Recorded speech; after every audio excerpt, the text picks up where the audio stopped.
कहानी का नाम है हवेली का भूत। पाकिस्तान के एक छोटे से गांव में एक पुरानी हवेली थी जिसे लोग काली हवेली के नाम से जानते थे। यह हवेली दीवारों पर चढ़ी बैलों और खस्ता लकड़ी के दरवाजों के साथ वीरान और खौफनाक नजर आती थी। गांव वालों का मानना था कि वहां एक भूत रहता है जो रात को हवेली के कमरों में चलता है। किसी जमाने में यह हवेली एक अमीर जमींदार की थी जिसका नाम सरदार फिरोज खान था। सरदार फिरोज खान के इंतकाल के बाद हवेली में उसके खानदान के अफराद ने कुछ अजीब और गरीब वाकयात महसूस करना शुरू किए। रात को कदमों की आवाजें, दरवाजे खुद ब खुद खिलना बंद होना और सर्द हुआ का झोंका उनके दिलों में खौफ पैदा करने लगा। कुछ लोगों ने तो हवेली के अंदर एक परछाई भी देखी थी जो आहिस्ता आहिस्ता चलती हुई नजर आती थी। एक रात हवेली के नए रिहायशी अली और उसकी बीवी सारा हवेली के बारे में सुनी गई कहानियों को बेबुनियाद समझते हुए वहां मुंतकिल हो गए। पहली रात सब ठीक था, लेकिन आधी रात को अली को किसी ने आहिस्ता से पुकारा, अली, अली। अली चौंक कर जाग गया, लेकिन इसने सोचा शायद यह ख्वाब था। फिर इसने दोबारा आवाज सुनी जैसे कोई इसके कमरे के बाहर चल रहा हो।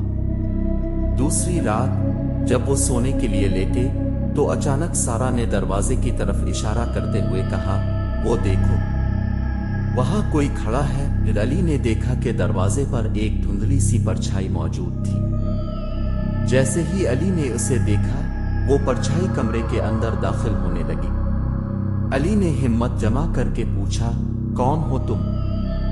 परछाई ने मध्यम आवाज में कहा, मुझे सुकून नहीं मिल रहा। मैं सरदार फिरोज खान हूँ।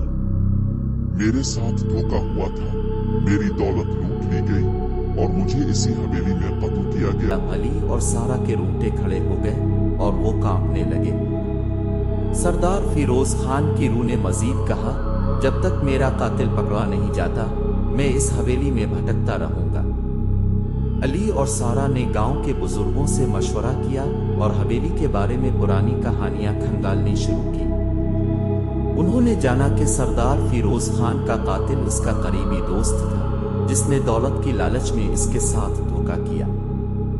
गांव वालों ने अली की मदद से इस कातिल को तलाश किया जो अब बूढ़ा हो चुका था और एक करीबी गांव में रहता था। अली और गांव के बुजुर्गों ने पुलिस के साथ मिलकर उसे गिरफ्तार करवाया और जैसे ही अदालत ने इसको सजा सुनाई, हवेली में मौजूद सरदार फिरोज खान की रूह को सुकून मिल गया।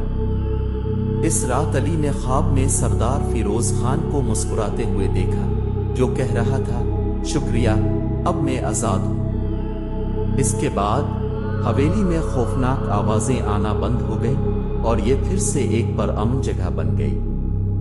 गांव वालों ने अली और सारा की हिम्मत की तारीफ की और कहानी पूरे गांव में मशहूर हो गई। मगर आज भी कुछ लोग कहते हैं कि हवेली के एक कोने में सरदार फिरोज खान की धुंधली परछाई कभी कभार नजर आती है जो अपने नजात दहिंदान को दुआएं दे रही है। कहानी एहतशाम PML मोटिवेशनल ने लिखी है।